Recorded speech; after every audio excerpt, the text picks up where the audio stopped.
अष्टम वेतन कमिशन केंद्र सरकार बड़ प्रस्तुति बेसिक दरमा और पेंशन रे हेब वृद्धि। तेबे कौन रही संपूर्ण अपडेट टी आसंतु जानिबा। ता पूर्व वीडियोटी को लाइक और शेयर करी चैनल टी को सब्सक्राइब करिबा पई अनुरोध। केंद्र सरकार अष्टम वेतन आयोग गठन पई प्रस्तुति आरंभ करिसंती, जहा माध्यम रे केंद्रीय कर्मचारी और पेंशनभोगी बेसिक दरमा और पेंशन रे उल्लेखनीय वृद्धि हेबार संभावना रही। एही आयोगर गठन जनवरी 2025 रे प्रधानमंत्री नरेंद्र मोदी द्वारा अनुमोदित होइतिला एवं यह 2026 जनवरी 1 तारिख कार्यकारी हेबार आशा करा जाउछि। एही खबर प्राय 50 लाख केंद्रीय कर्मचारी एवं 65 लाख पेंशनभोगी एक बड़ आश्वासन आनिछि। वेतन और पेंशन रे वृद्धिर संभावना। अष्टम वेतन आयोगर मुख्य उद्देश्य हेउछि वर्तमान अर्थनैतिक परिस्थिति, मुद्रास्फीति एवं जीवन धारण खर्च को विचार को नहीं केंद्रीय कर्मचारी एवं पेंशनभोगी वेतन और पेंशन संशोधन करने।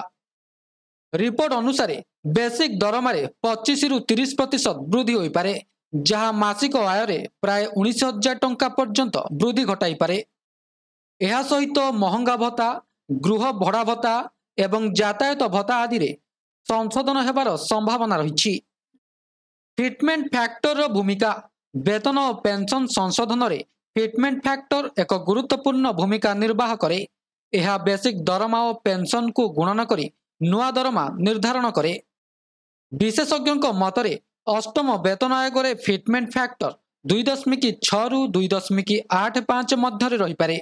उदाहरण स्वरूप जदि बेसिक दरमा 18,000 टंका एवं फिटमेंट फैक्टर 2.86 हुए, तेबे नुआ बेसिक दरमा हेबो 51,480 टंका होई पारे। यह सहित महंगा भत्ता बेसिक दरमा सहित मिश्रण हेबार मध्य संभावना रही, जहा दरमा गठन को अधिक सरल करिबो। तेबे पेंशनभोगी पई अछि सुविधा।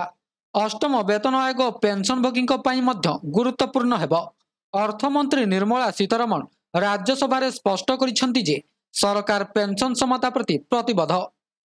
2016 पूर्वरु एवं पर अवसर नैथिबा पेंशनभोगी मध्य समान पेंशन सुनिश्चित करा जाइछि एवं एही नीति अष्टम वेतन आयोग रे मध्य जारी रहिबो।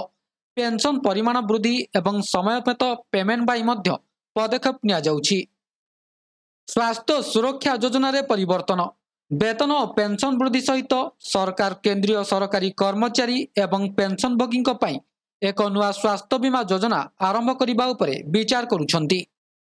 यह वर्तमान केंद्रीय सरकारी स्वास्थ्य योजना यथा सीजीएचएस को बदलाई पारे।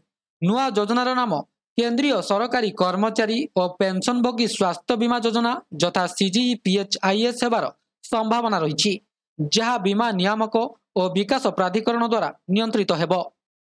तेबे कार्यकारी समय सीमा कौन रही? जदिओ अष्टम वेतन आयोगर गठन घोषणा हो सारी, किंतु यार सदस्य नियुक्ति एवं सुपारिश प्रस्तुति पई 1 वर्ष रु अधिक समय लागि पारे। रिपोर्ट अनुसार आयोगर सुपारिश 2026 द्वितीयार्ध रे दाखल हेबार संभावना रही एवं नुआ वेतन और पेंशन गठन 2027 आरंभ रे कार्यकारी होई पारे। तेबे नुआ गठन कार्यकारी हेबा परे कर्मचारी और पेंशनभोगी माने 2026 जनवरी 1 तारिख प्राप्य बकेया यथा एरियर्स पाइबे। तेबे यह थिला संपूर्ण अपडेट टी। वीडियोटी भल लगी वीडियोटी को लाइक करंतु, शेयर करंतु एवं चैनल टी को सब्सक्राइब करने को भूलंतु नहीं। वीडियोटी को शेष पर्यंत देखिथिबारु आपनको बहुत बहुत धन्यवाद।